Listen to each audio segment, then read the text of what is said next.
Takot ka ba sa madilim na kagubatan? Panoorin mo ang video para malaman mo kung ano ang magagandang naninirahan dito. At para malaman mo rin ngani na hindi dapat katakutan ang mahiwagang kagubatan. Pagsapit naman ngani ng dilim ay nagsimula na kaming maglakad papunta sa masukal na gubat. Para masimula na ang paghahanap sa mga kakaibang nilalang na hindi natin madalas makita pag umaga. Hindi pa ngani kami nakakalayo, nakakita kaagad kami ng isang uri ng ahas. Yan naman ang bronzeback, walang tinataglay na kamandag. At ito naman ngani ang sunod namin na nakita. Napakasulid na gagamba. Napakahaba ng kanyang galamay, paldo ang mga batang makakahuli niya. At dito naman ngani, nakakita naman tayo ng isa pang bronzeback. Napakataas nga lang ng kanyang napiling tulugan. At sa part na ito ngani ay nagulat kami dito sa umiilaw ang mata. Nang nalapitan namin, isang corn beef lang pala. At dito ngani, nakakita naman ako ng napakagandang firefly or alitaptap. Dati napakadami ang nakikita namin nito, halos kumpulan sila. Pero ngayon pa isa-isa na lang, sinyalis na siguro yan na nasisira ang kagubatan. Sana naman ngani ay hindi maubos ang ganitong uri ng insekto para hindi na lang ngani sa libro makikita ng mga susunod na henerasyon. Nakakita din ngani ako dito ng napakagandang ibon. Yan naman ang black nape monarch kung tawagin. Napakaswerte naman ngani namin kasi nakakalapit kami sa mga ganitong klaseng hayop. Dahil hindi mo malalapitan ang ganyang mga klaseng hayop pagka umaga. At ito naman napakalaking golden orb weber. Tinamad nang gumawa ng kanyang bahay. At sa part naman ngani na ito, nakakita na naman kami ng isang bronzeback. Puro pala ngani ahanluluka yung nakikita naming ahas sa ngayon. At itong moth naman ngani, napakalayo mo pa, kitang kita mo na. Dahil nagre-reflect ang kulay ng kanyang pakpak sa ilaw. Pagsilip ko naman ngani dito sa butas, may napansin akong napakalaking huntsman kaso hindi na siya masyado makita sa camera. Meron naman ngani ditong 2-biter. Siguradong pag natusok ka niyan, mamimilipit ka sa sakit. Medyo may pagkahuwig pa ngani ang isang to sa scorpion. Nakakita pa ngani ako dito ng katydid. Kung titingnan mo naman ngani ay napakabait pero subukan mong hawakan, siguradong mangangagat yan. May napansin naman nga ni ako ditong isang tarantula kaso nang lalapitan ko na ay biglang bumalik sa kanyang lungga. At sa unahan lang nga ni, nakakita na naman kami ng isa pang ahas. Siyempre yan yung bidabidang bronzeback. Inabot na nga ni kami ng ilang oras dito sa gubat saka pa lang kami nakakita ng ibang klaseng ahas. Napakalaki na nga ni ng ahas na ito at napakahaba. Ito naman yung dogtooth cat snake boygacynodon. Ito naman ay nagtataglay ng kamandag pero mild lang at hindi naman sapat para makapatay ng tao. At napansin din ngani namin na parang hinahanting niya yung isang ibon dito. Ang ibon naman ngani dyan na gusto niyang papakin ay emerald dove. Gusto pa sana ngani namin na antayin ang pagdakma ng ahas dyan sa ibon. Kaso sobrang tagal na namin na nag-aantay ay hindi pa rin gumagalaw yung ahas. Baka abutin na kami nito ng madaling araw dito kaya umalis na lang kami. May nakita din ngani ako ditong nagpipiling iguana. Yan naman ang marbled crested lizard. Pero hindi yan lumalaki katulad ng iguana. May nakita din ngani dito ang kasama natin na si Macdo ng napakagandang nilalang. Laki. Ang laki nga Ang niya. laki. Ang ganda.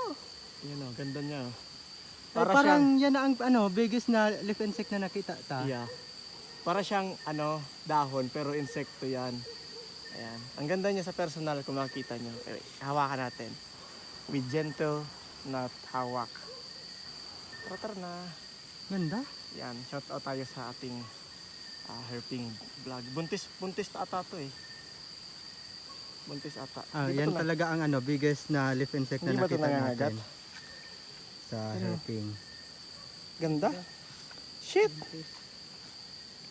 Ganda niya oh. Ito na nga ni ang pinakamalaking leaf insect na nakita namin sa buong pagherping namin. At sa unahan lang nga ni, nakakita naman ako ng napakagandang tarantula. Napakaangas niyang tingnan sa malapitan. Yan naman nga ni ang Earth SP. Sobrang iilap nila. Gawa ng pag nakaramdam yan ng vibration, siguradong babalik agad yan sa kanyang lungga. At tulad na lang nga ni ng isang ito, papunta pa lang ako sa kanya ay umusog ka agad siya papasok sa kanyang lungga. Pero napakaganda niya pa rin tingnan sa kanyang posisyon. Siguradong pag may napadaan dyan na maliit na insekto, siguradong paldo na naman ang kanyang gabi. May napansin naman ngani kami ditong napakadaming ibon kaso bigla silang nagliparan. Pauwi na ngani kami nito at may nagpahabol pang bidabidang bronzeback. Shoutout pala sa mga solid nating supporter dyan.